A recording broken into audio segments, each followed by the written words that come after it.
Call to order. City Hall Council Chambers meeting for January 12th, 2023. Ms. Adams, can I have a roll call? Certainly. Mayor Clea McCaw. Present. Councilmember William Benning. Present. Councilmember Gregory Johnson. Present. Councilmember Angelica Landry. Present. Councilmember Marta Messmer. Present. Councilmember Mark Rodriguez. Present. Councilmember Carolyn Humphrey. Present. Mr. Mayor, you have a quorum. Thank you, ma'am.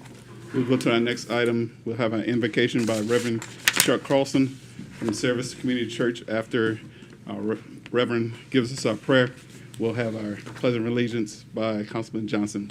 Please stand.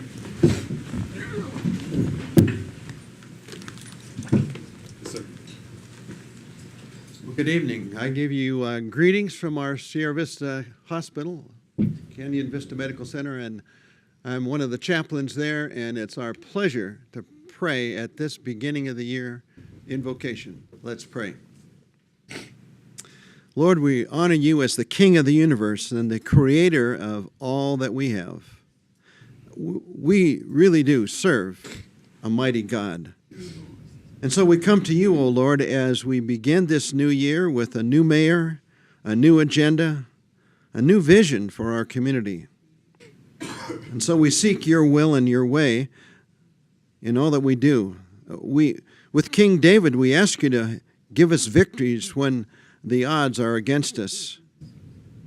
We ask you with King Solomon to give us wisdom in the mighty tasks in front of us.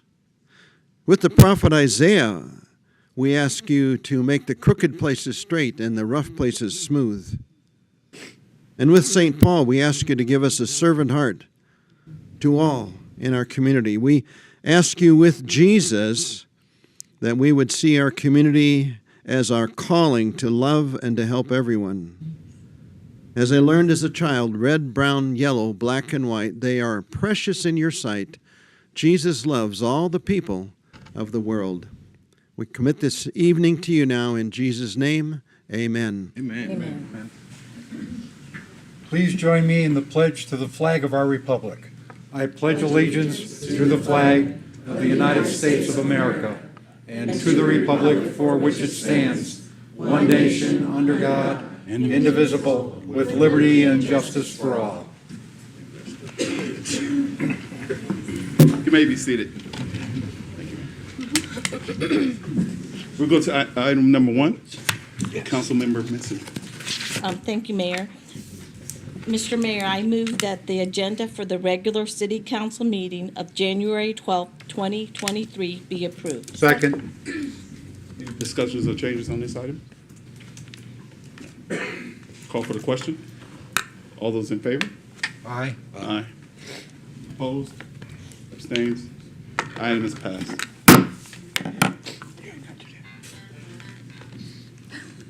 Awards and presentations. We have one award, Ms. Carmen Felix. You would.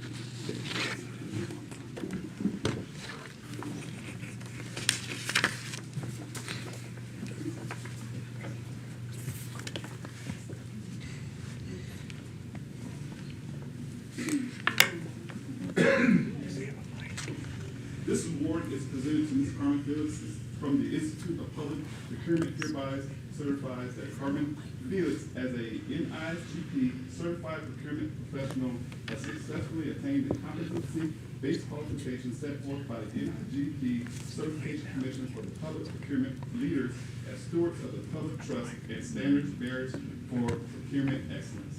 Thank you so much.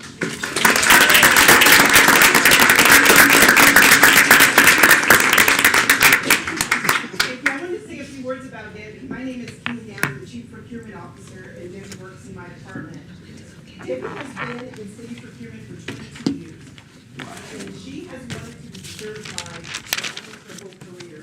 But as things happen, roadblocks, timing, things just didn't work out. In August 2022, NRGP released a new testing program called the CPP, the Certified Procurement Professional, and Debbie became eligible to take the test in August of 2022. She told me, Kenny, I'm going to take that that test in November. And I said, I know you will, and I know you'll pass it on the first try. It was a 4-hour test divided between 2 different weekends. And sure enough, Debbie passed, and I'm so proud of her. She now joins myself and Helen Lee in our department.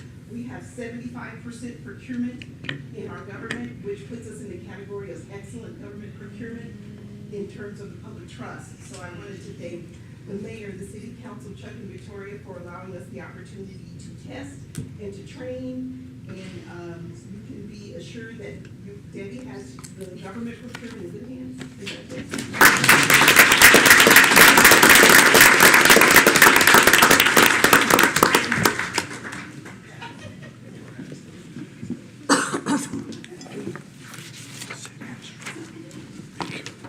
Congrats again. We go to our city manager's report, Mr. Patuchek. Thank you, Mayor McCaw, members of the council. First, congratulations to you and to our re-elected council members. Thank you, and we sir. look forward to working with you in the coming year. Yes, sir. Great thing. And second, reminder to everybody that on Monday, the 16th of January, city offices will be closed in honor of Reverend Martin Luther King. So we'll be off that day. That means the refuse pickup schedule will switch to Tuesday and Wednesday from Monday and Tuesday, and then back to Thursday and Friday then after that. So a reminder to the public about that.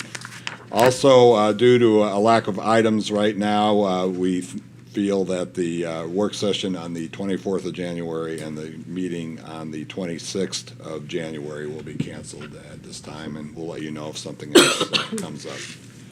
A number of projects tonight. First, wastewater master plan, which we discussed at work session the other day. We're negotiating that scope of work with the firm of Hazen and Sawyer, and that contract is pending, and it will be underway after that. This will be the start of a multi-year project on our wastewater plant. Audio-visual upgrades for our emergency operations center at the police department. That contract has been awarded and underway, and that's to the firm of Action Technology Services, which is a local firm, so that's a great thing. The aviation fuel tank conversion from Avgas to Jet A repair and maintenance project was awarded to the firm of CAFS Inc., and that start date should happen at any time. The Animal Control Center Improvement and Expansion Project Design Engineering Services contract is expected to be completed in the spring, sometime between April and June, and construction will commence in July, pending budget approval by the council, of course. City manager conference room improvements. If you've been downstairs, you notice that's all torn up, but hopefully we'll be able to improve our audio and visual capabilities there, and should make it a much better place for future meetings. And that hopefully will be complete by February 3rd. Garden Avenue improvements design from Fry to Buffalo Soldier Trail is underway, with completion anticipated in April. And then the new restrooms at the sports complex have been ordered, with project completed scheduled for June of this year. And that's all I have tonight. Thank you, Mayor McCaw. Sir? Any comments from the staff? No comments? Okay, we'll move towards item number 2. Mr. Rodriguez? Thank you, Mr. Mayor. Mr. Mayor, I move that the consent agenda consisting of the minutes of the regular city council meetings of December 8, 2022, and December 22nd, 2022, and the special city council meeting of December 20th, 2022 be approved. Second. Any discussions or changes on item number 2? Ready for the question? All those in favor? Accuse yourself. And Aye. I will abstain from myself because I wasn't here during that time. All those in favor? All those opposed? I'll abstain. Item is passed. Now we go to new business. Councilwoman Landry.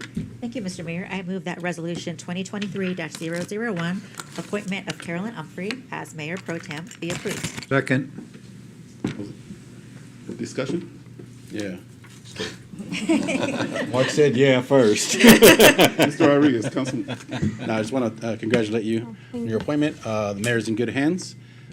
We all have worked with you I've probably worked with you, well, Martha's probably worked with you less than I have, but not as long as these other people up here, but obviously you proved your worth and you're always at the right place at the right time, and you keep meticulous notes, so I know you'll keep the mayor in good hands.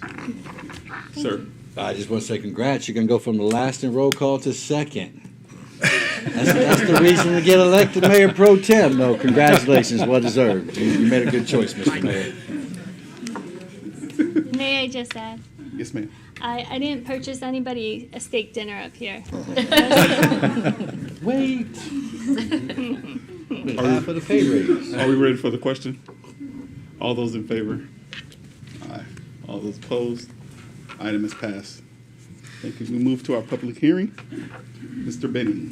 Thank you, Mr. Mayor. I move the resolution 2023-002, amendments to Chapter 94, Sections 94.01, 94.04, Parks Grounds / Park Properties, and Chapter 90, Section 90.06, impoundment, and declaring a 30-day public record be approved. Thank you. Second. Thank you, sir. The staff report, Ms. Laura Wilson. Thank you, Mr. Mayor, members of council. The item before you this evening is a public hearing item, and is a request to add some definitions and language to Chapter 94 of our city ordinances, and to make a minor edit to Chapter 90. Within Chapter 94, the Parks and Recreation Commission has requested to add specific definitions for the types of parks that we have within our city limits, which explains the purposes and intended uses for our athletic courts and fields, our linear parks, our community parks, neighborhood parks, and special use parks. Language is also included within the chapter which addresses the use of electrical bicycles within the confines of any park trail. The Parks and Recreation Commission had several discussions on this issue and had originally requested language that would set a speed limit of 15 miles per hour on our parks trails. Upon further research, it was discovered that Arizona Revised Statute 28819 states that electrical bikes and also e-scooters were afforded all rights and privileges of a person riding a bicycle, which would mean that they are permitted to access trails by state law. These rules apply to Class 1 and Class 2 e-bikes, which are restricted to 20 miles per hour. Class 3 e-bikes are fully restricted whenever they are not adjacent to a multi-use path or highway. In an effort to stay consistent with state law, and because the speed limit recommended by the commission is close to the level 1 and level 2 restrictions of 20 miles per hour, staff recommended language to the ordinance that is in line with state law and prohibiting Class 3 electrical bicycles on the park trails. The Class 1 and 2 would continue to be permitted there. The change to Chapter 90 corrects the language pertaining to the sanctioning of special events from the Parks and Recreation Commission, who does not sanction city events, and changes the language to the Director of Parks and Recreation and Library. I almost forgot my own departmental name there. It's a mouthful sometimes. This request has been reviewed and approved by the Parks and Recreation Commission. Your approval today would start the 30-day public comment period. And with that, I'd be happy to answer any questions you may have. Thank you, ma'am. Council members. Go to him first, the public. So we have a call to the public. Mr. Stephen Shellman wants to discuss address us on this item. Never pronounce her name like it's spelled. Sir, welcome. You have 5 minutes. Yeah, hopefully. Okay, Mr. Mayor, council members, city staff, fellow citizens, my name is Stephen Scheinman. What I'd like to talk about is the Parks and Recreation Amendment that was just here, and I guess really we have a agree to disagree on one issue, and that has to do with the speed limit. If you look at the statute, the way I read it is that the local people, they can adjust it down. They don't have to have necessarily a Class 1 and 2. They can adjust that if they want to. And I don't know. So that's something we can do. And so that's the issue here. To my mind and to others, that's a safety issue. I'm president of a hiking club. I hike in the Huachucas. I walk on that trail 3 or 4 times a week. We're talking primarily about the Garden Canyon Linear Park Trail. There's other trails around, but that's basically the one we're talking about. I've talked to my fellow hikers who have mountain bikes and e-bikes. I've talked to a couple biking clubs too, and shared some thoughts. So we appreciate what the Parks and Recreation Commission has done so far in that, because it has progressed from where it started. But there's still an issue in some of our minds about the speed limit of 10 miles an hour. Let's think about that a little bit. Think of a school crosswalk. What do we have in the school crosswalk where the speed limit is 15 miles an hour, right? You've got a lot of kids, right, and a lot of congestion. You have kids that stop and look both ways, hopefully, before they go. I'm going to speak about the adults, right? The kids and the drivers have a clear view of what they're doing, right? And the area's open so that they can move around a lot. They're not confined in any ways, except, of course, to where the two lines are. How does that compare with the trail? Well, on a trail, you've got people, you've got dogs that are unleashed, although they're not supposed to be. But let's be realistic, you've got bikes, and on that particular trail, you can have horses. So that particular trail is only 1 or 2 feet wide. Now, you can go off to both sides of it, but there's places in there where there's blind spots. You can't see around the corner. You have places where you have trees on both sides, and you can't get off the trail. When it rains, you have vegetation encroachment, and you really can't. The weeds were all this year because of the rain. They were almost as high as I was. So in that case, it's a completely different environment. In addition, when people walk on that, if they're walking this way and the bike comes up this way, they can't see it coming and they might not hear it. Okay?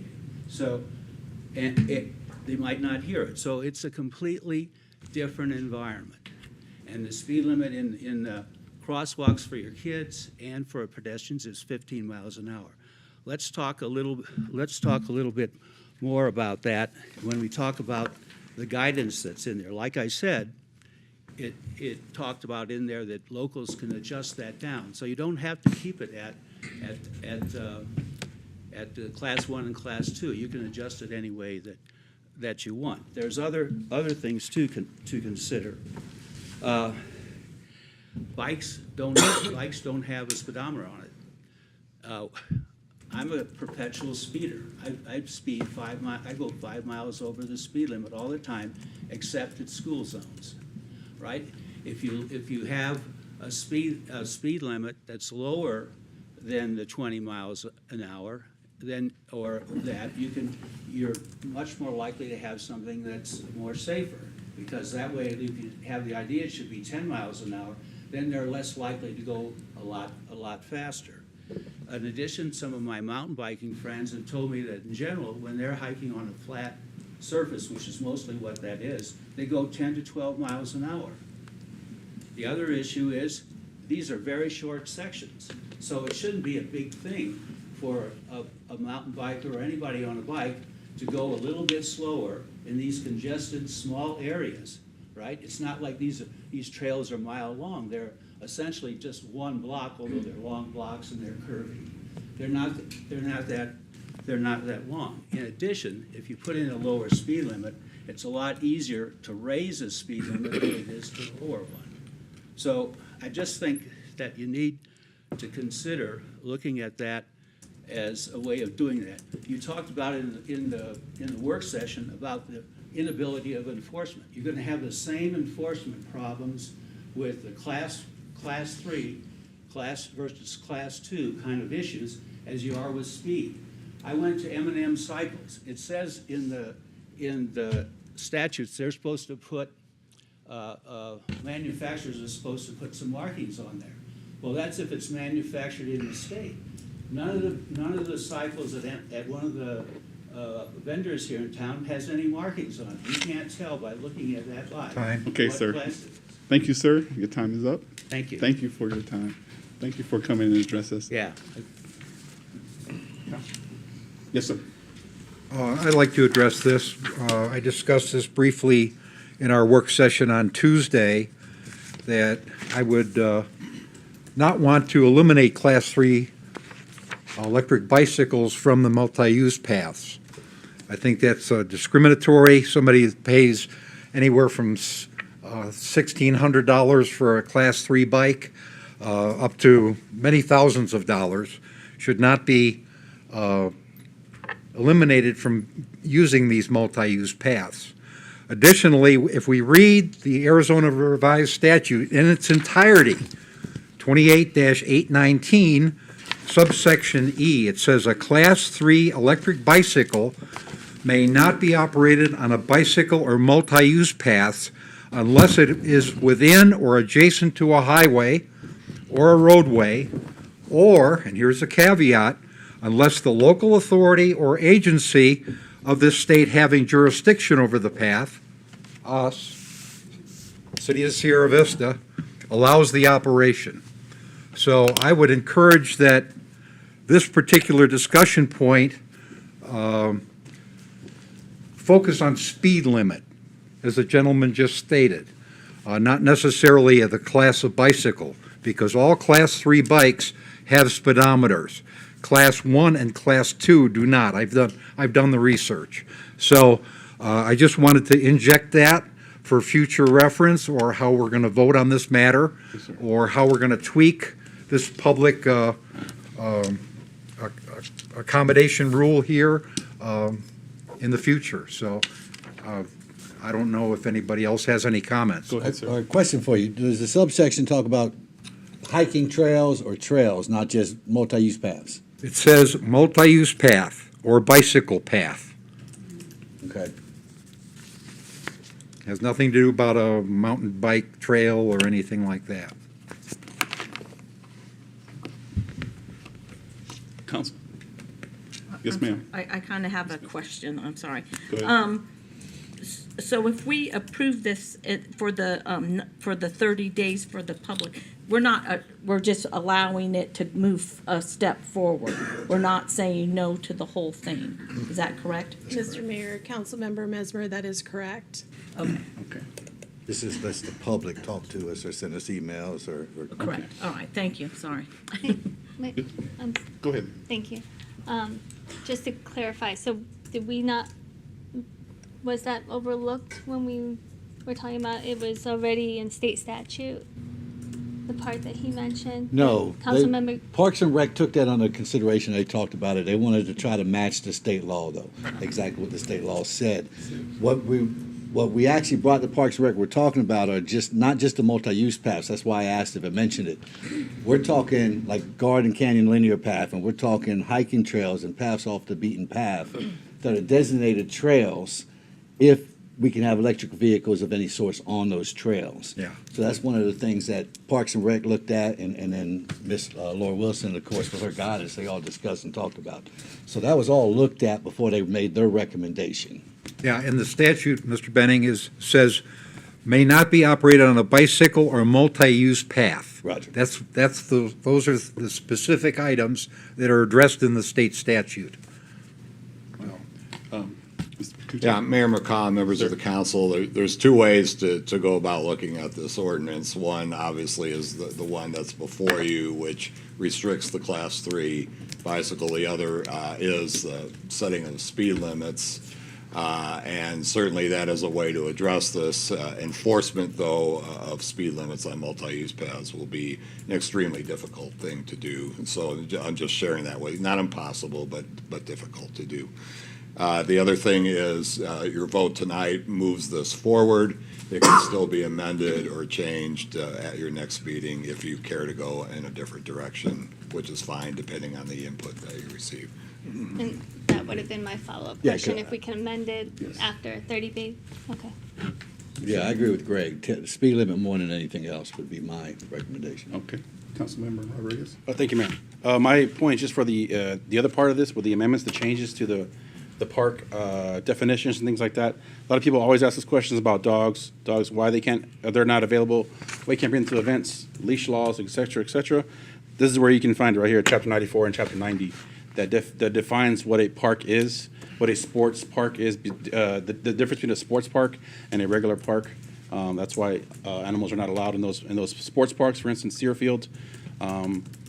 We've had some unfortunate incidents when we first opened that park.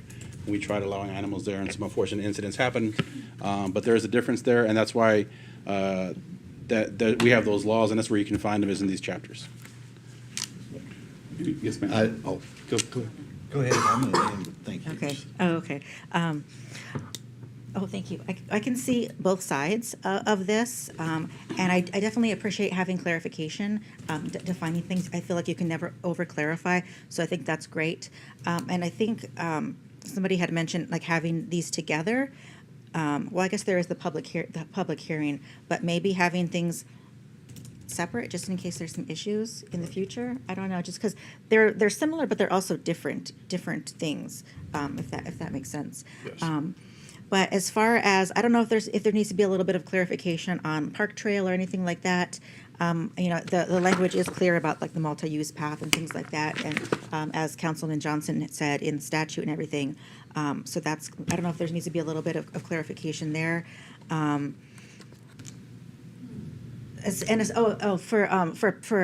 trails, for hiking trails, a lot of times there's things posted, no motorized vehicles in hiking trails.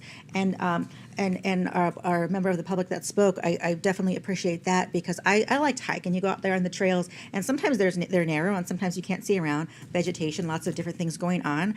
And so a lot of people that mountain bike, they do yell like right, left, and so sometimes they don't. And that can be very dangerous. People can get hurt really bad there. So I don't know if it would be helpful to have any type of like clarification on hiking trails or things like that, because park trails, in the city, there's plenty of room. Things are taken care of and stuff. So I don't know if that would be helpful or not. Those are my thoughts on that. And I do feel like having the time for the public to share their thoughts is very important. I think it's always really good to hear what they have to say and their thoughts. So I do feel like moving forward with that would be a good step. And if we need to make any changes, we can do that. Thank you, ma'am. Sir. I just want to say thanks to the Parks and Rec Commission. They've been tackling this for about 3, maybe 4 months now, looking at all these changes. So I know one of them just came in. So I want to thank all of them, and I look forward to hearing what the public says, because it's their voice that matters. So we listen to them, hear what they say, and then we'll bring this back to the table. Thank you. Yes, sir. One last thing is, want to make sure we clarify too that we were talking about parks and trails, multi-use paths within the city of Sierra Vista. Right. We don't have no control over anything outside of city limits. So there's certain trails that obviously that we all frequent that are not in our city. We don't have control over that. We're strictly addressing anything that's in the jurisdiction of the city of Sierra Vista. Roger. Any more comments? Call for the question. All those in favor? Aye. All those opposed? And it's passed. Ms. Laura, thank you. And we'll now do the call to the public. However you want to do it. And we have three individuals that would like to come and speak to the council. And our first, we have 5 minutes. You see the little green light, red means stop. And we're going to call Mr. C.J. Wallace. C.J. Wallace. Thank you, sir. Thank you, Mayor, and is it starting now? Yes, sir. Go All ahead. right, so my name's CJ Wallace. The CJ stands for Cunnin J. I just make it easier for people. So Cunnin J. Wallace from the city of Sierra Vista, Arizona. Is there something more I need to add? No, okay. So I just wanted to thank you again, and the council members. And I feel very fortunate to be in your presence. You actually like hearing from the public, so I really appreciate that. I wanted to talk about intergovernmental funding, and just submit this for your attention and consideration.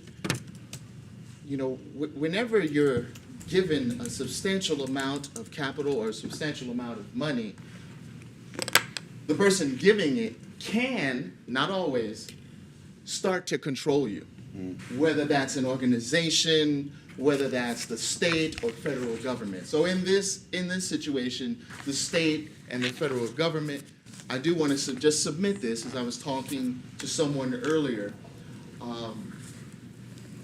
Please consider the local solutions before taking any state or federal money, simply because we do have people that are in every organization, every government, that don't always have the people's interests in mind.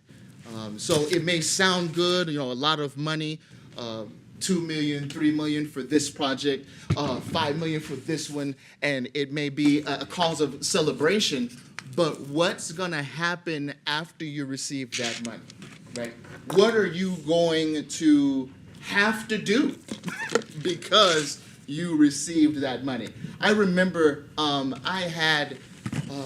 was in a situation where, I liked this one lady, and we became girlfriend and boyfriend, and it was the beginning stages of our relationship, and I had offered to pay her gas money to go home, to which she promptly said, nope, not yet. And she went on to explain it's because there is, I guess, a law of reciprocity. Someone feels the need to give back. And she did not want the relationship to go a way that it shouldn't go early in our stages, right, of the relationship. And so it is with the state and the federal, with anything, namely state and federal. We want to make sure that we're not taking that money just haphazardly. Does that make sense? We don't want to take money and then be controlled because we've been given that money. We don't want it flashed in our face. Well, wait a minute, what do you mean no? You took our money. So I just wanted to submit that for your consideration. You're not going to know my side on it because it's a very controversial subject, but please consider that as well. Mayor, council members, administration, thank you so much for your time. Thank you, sir. Thank you, sir. Appreciate it there, Mr. C.J. Wallace. We'll call next Ms. Shelley Limerick. Shelley Limerick, or is she online? No. Oh, She had to be there's here. someone on the- Someone just stepped in to use the restroom. Yeah, I I'm think not it's the sure young if lady that's that's in the her. restroom. We'll All right, we'll come back to her. So we have a Loretta Clay online, I think. Ma'am, are you online? If you unmute yourself. We don't have no one online. No, nobody's online. Nobody's online? Loretta Clay is in. She was supposed to be. All right. So no Loretta Clay. And no Shelley Limerick. All right. Typically, you can ask if anybody else wants to speak. Yeah. They just have to fill out Does anybody else wants to address the council? Otherwise, close it. Comments and reports. So we will close the call to the public now, and we will receive comments and requests of the council. Mr. Johnson? Thank you, Mr. Mayor. Sir? Just a couple of things. First of all, congratulations to those individuals that were just reelected. Thank you, sir. And congratulations to our new mayor. Thank you, sir. Looking forward to working with you. Likewise. I also see some scouts in the audience there. I don't know if you're working on a civics merit badge or what you're doing, They are. but thank you for coming. Additionally, this is the beginning of a new year, and I'm looking forward to working with Mr. McCaw and my fellow council persons, and we're going to move forward on a lot of interesting and new groundbreaking things. So look forward to that. That's all I have to say, Mr. Mayor. Excuse me, I'm Shelley. Okay. I was in the restroom. Yes, ma'am. We can come up. You have 5 minutes? Oh, thank you, ma'am. You have 5 minutes. You'll see the light right here. When it gets red, we ask that you. Thank you for letting me talk. Something that's been very dear to my heart for many, many years is to build a healing center for children. I can't hear. Come up Just to the speak mic. closer to the mic. Closer. You can. Yeah. How's that? Is that That's better? good. That's Testing, better. testing. Thank you. 1, 2, 3. Anyway, so I'm starting a nonprofit called The Hand of God, and the Healing Center will be just that, for children to be able to call on a 711 that's dispatched by 911. So if there's any weapons in the family, the kids can get the help they need. They can call 24 hours. And I've talked to Rachel about this when she was pro temp. Anyway, the healing center is called Beautiful Water. That's my Chinese name. And there's a waterfall. I have a vision of it. I haven't done the proposal plan yet, but I'm working on it. So I'm working on getting my nonprofit, and I would like to partner up with Canyon Vista Hospital and get grants through the procurement, and I'm going to be writing a grant myself. But my vision hopefully will come into fruition in the next couple of years. So there's a need for it. And children don't have the opportunity to talk, and they need to be able to have counseling. EMDR psychotherapy is very important. It is a very simple technique. We have hundreds of EMDR therapists here in Sierra Vista. This is a wonderful place to do this. And so what it is basically a tapping. It goes into the subconscious, and you're able to talk about what happened, you know. So we need to do this, and we need to make it available to all families, you know, whether you're military, any walks of life. And so I hope you'll work with me on this project. It's very dear to my heart. That's it. Any questions? Thank you, ma'am. Appreciate it. So we'll close the call to the public, and we'll continue with Councilwoman Messner. Thank you, Mayor. Congratulations to yourself, Mr. Mayor, and my fellow council members for their elections.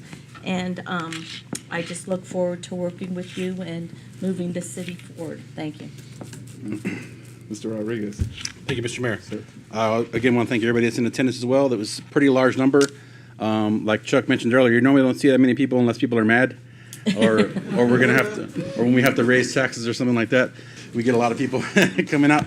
So it's good to see people here for a good reason, right? And we all appreciate your support. Everybody up here does. I know they do. So thanks for being here and sharing this day with us. I want to send a thanks to Officer C. Davis. I saw him last night. I was on my way home, and there was a fire call at Sierra Vista Carmichael Apartments. He ran in there with a fire extinguisher from the back of his vehicle. A lot of people don't know that. Obviously they have the smaller vehicles. They can get there before the fire department does, and they can choose to. They don't have to go in there and do things like that. They can stop and just block traffic and stuff like that. But he made the choice to open up the back of his vehicle, get his fire extinguisher, run inside, and make sure he can help out before the big truck showed up. So I want to thank him. You can pass on my thanks, Chief. Our youth commission had a really good roadside cleanup last Saturday. Yes, sir. We had about 30 people in attendance. A lot of youth out there. A lot of people saw the word and wanted to come out. So I just want to thank everybody that came and spreading the word and coming out and cleaning up a big portion of the highway there in front of the hospital. We have a long way to go. We put a big dent in that chunk of mess out there, but we're going to fix it. We're going to keep working and little by little if we have to, bag by bag. We had 500 pounds that day. There's probably 1,500 pounds more out there. So we're going to keep working on that. We're also doing a blanket and coat drive currently right now up until February 3rd.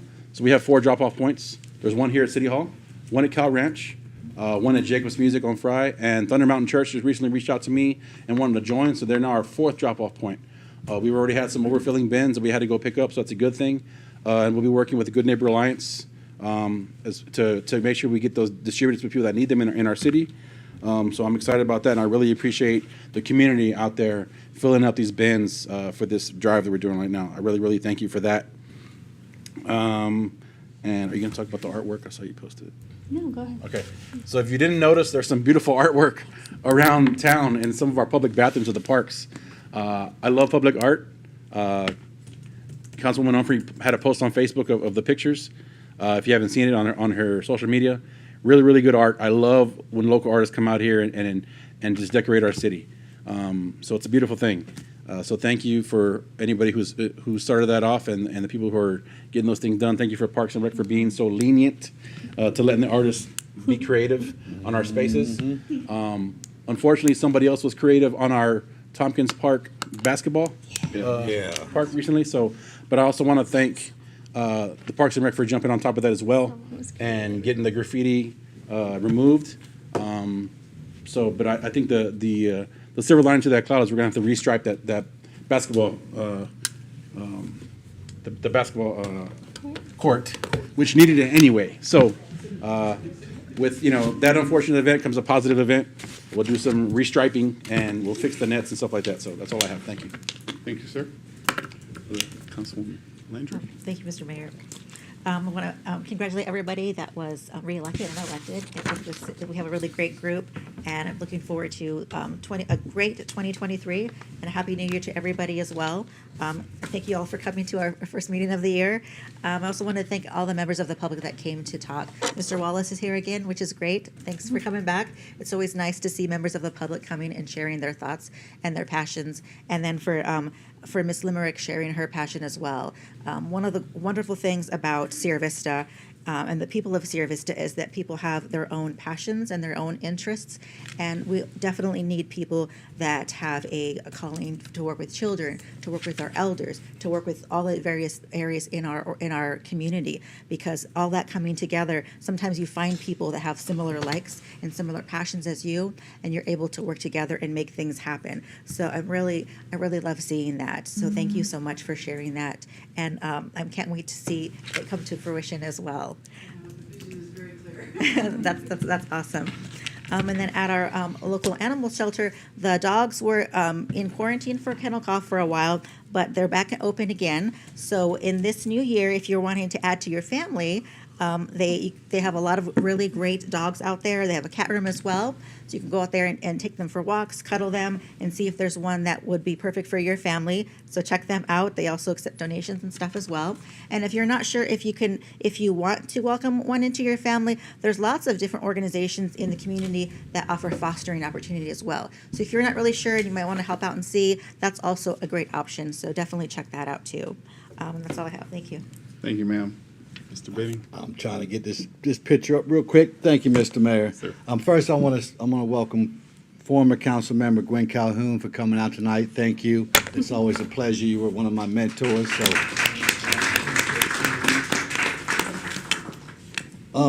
just some kudos real quick, and then I'm gonna get into something that's close to my heart. I want to put out some stuff in Parks and Rec.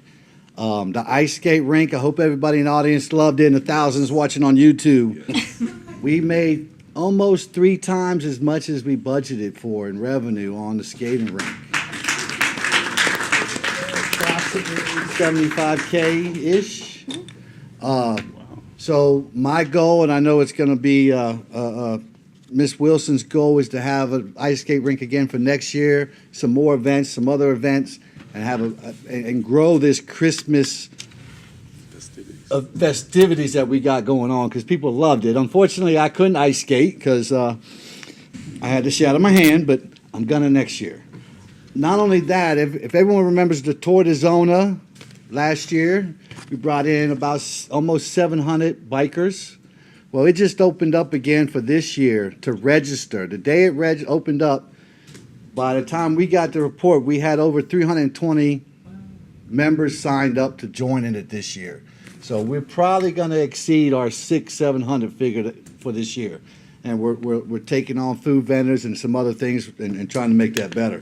But I just want to put that out there because Parks and Rec and the director of fund, Miss Laura Wilson, and her staff are doing amazing things, and we got to start recognizing this because we place a big emphasis on tourism and getting people into Sierra Vista with what we have, and that's the proof of the pudding. So I want the public to see that. Because sometimes they'll go by the park and see 10 people ice skating, but we had $75,000 in revenue made. So, I mean, at times we didn't have enough rink for people to fit on. So just kudos to them for doing an amazing job.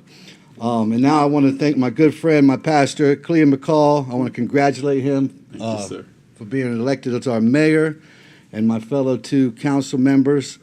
And it's kind of fitting the blessing that Reverend Carlson gave us today about blessing our council going further forward, as our first council meeting of this year and of this council. So in light of the great Martin Luther King Day Monday, it ain't even a quote, you probably never heard it. But Martin Luther King once said, part of what makes starting something new intimidating is that it's often surrounded by uncertainty. You may not know what the end goal is or have any idea how you'll get there. So taking that first step takes courage and even faith. And yesterday, the council and mayor, along with staff, took our first step forward for this new council session in a retreat at Fire Station 3, and it went well. And we have some outlines for what our future looks like. So I'm very proud to be on this dais with every one of y'all. Have a blessed night. Thank you, people, and just be blessed. Thank you. Mayor Pro Tem. Thank you, Mr. Mayor. Oh, congratulations. I'm also very proud to be a part of this this team up here. It's an honor, and I'm deeply grateful to be selected as the Mayor Pro Tem and by our new mayor and receive the support of my colleagues. So, and I'm grateful that it didn't take 15 votes to get there. I also want to say, I know Debbie Felix left, so but all the Felixes are gone. Okay, but I want to congratulate her on earning her certificate. That's a huge accomplishment. 4 hours. It sounds like the bar exam or something, but super, like, just making the city proud. And congratulations to her. And I want to thank everyone that took the time to come out this evening to attend our reception. That was the most packed I've ever seen that room. There was a lot of excitement. And but you showed up, and some of you are still here somehow, so thank you so much. I have a few friendly family type members here. My husband and kids are gone, but they asked first. Thanks for being so supportive and coming out. And for the people that came and spoke to us today, thank you. That is always really appreciated. Councilmember Johnson noticed the Boy Scouts over there. That's Caleb and Evan, and they're here earning, I wrote it down, let's see, citizenship and the community merit badges. Okay, good. Yeah, and I'm sorry that we were late, so hopefully they'll get to meet the mayor and some of us council members after the meeting, if you hang around. And I appreciate them coming out and being so patient with us. And then I just wanted to mention, because we found out this week that Father Greg had to, he will not be renewing his membership on our West End Commission. And if anyone's been here for any length of time, you know that Father Greg's been on that commission for, I think it's over a decade. And so it's going to be a big change, but I did want to say that I've only been on this council for 4 years, but I've lived on the West End for 14 years. And you can see the changes made over that time, based off all the hard work coming from the West End Commission and the city, St. Andrew's Catholic Church, the Carmichael Neighborhood Association, Knights of Columbus, and he's an integral part of all of these groups. And I think it's important that we mention that I just wanted to say how grateful I was for all of his involvement and dedication to our city and making it a better place, and that we'll miss seeing him at the meetings. Thank you, sir. Thank you, ma'am. We have an alibi. Yeah, real quick, CJ, brother, you come back anytime you want, man. You're fun to listen to, and you say some good things, so I appreciate it. That's all, Mr. Mayor. Thank you, sir. Well, first, thank you. It is a great day. I've been here for 42 years, moved here in 1980, and I love this city. We're going to work for you. We're going to work for the people of Sierra Vista. Thank God for you. Be blessed. Only thing I have for you as you leave this place, be kind to somebody. Tell somebody that you love them. Just grab somebody, just look in their eyes to make sure they're special. You never know the lives that you touch and how much you touch them. With that, we will adjourn our first meeting. Good job.